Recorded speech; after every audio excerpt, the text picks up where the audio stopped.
Good morning and welcome to meditation. Today is the 20th of April. I will continue meditating on Proverbs chapter 17 and verse 14. Starting a quarrel is like breaching a dam. So drop the matter before a dispute breaks out. And once the water comes out of the dam, you cannot put it back where it came from. It's going to become a flood, as some versions say. It will become a flood. So it is better to stop while the breach is very small and you can fix it. Proverbs chapter 18 verse 6 says, "The lips of a fool brings them strife, and their mouths invite a beating." So when you beat someone with your mouth, you are going to be beaten as well. There is no blessing coming out of curse. When you curse someone, you'll be the first person to be cursed as well. That's a spiritual law that you find everywhere in the Bible. It's like when you sow wheat, you are going to harvest wheat. You are not going to harvest something else.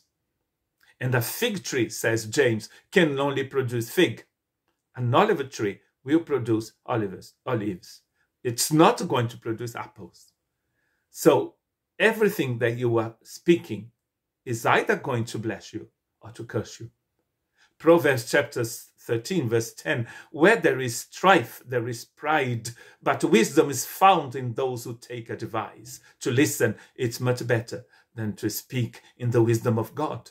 And as we shared over the weekend, what we call here the Holy Weekend, we were sharing about the importance of believing that we were crucified. Our pride was crucified with Christ. It was put in a tomb, and then we can rise again with Christ on the third day and be seated in the heavenly realms, and our pride will remain in the tomb.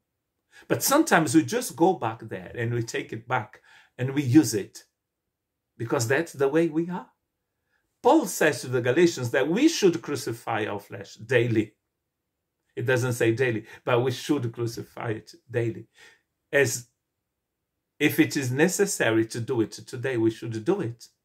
Because there is nothing good coming out of that reaction. A reaction when we are using our pride to defend ourselves, to prove that we are better than other people. Proverbs chapter 28 verse 25 says, "The greedy stir up conflict, but those who trust in the Lord will prosper." Greed linked to pride here. What is Jesus going to say about it? In Luke chapter 12 verse 15, he says, "Then he said to them, 'Watch out, be on your guard against all kinds of greed. Life does not consist in an abundance of possessions."